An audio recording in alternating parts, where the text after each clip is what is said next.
H3B-8800 is an orally available drug that is a modulator of RNA splicing.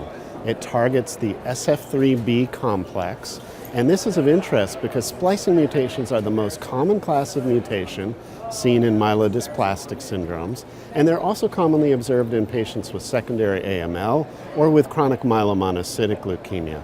This is the first clinical trial directly targeting splicing in human malignancy, and specifically in myeloid neoplasms.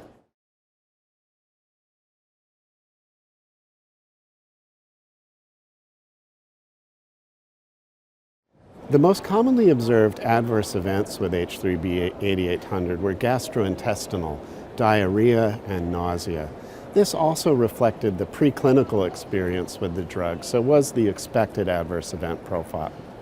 The dose-limiting toxicity, because this was a conventional 3+3 phase 1 dose escalation, included QT prolongation and bradycardia.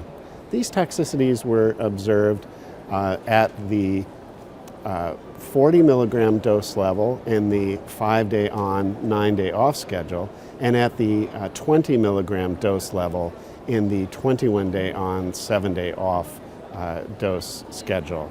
Therefore, the recommended go-forward doses are 30 milligrams on the first schedule and 14 milligrams per day on the second schedule.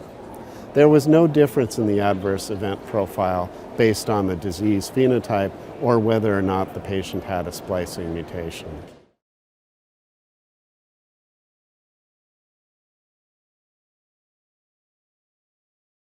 Unfortunately, we didn't observe any complete responses or partial responses to the drug. There were some patients who became transfusion independent for a period of time, and this was meaningful. There were some patients who had a blast decrease, but it was not sustained. Therefore, we are uncertain why this occurred, because the pharmacodynamic study showed that we did clearly hit the target. There was dramatic modulation of splicing in target genes. So there are some unanswered questions about the results of this trial.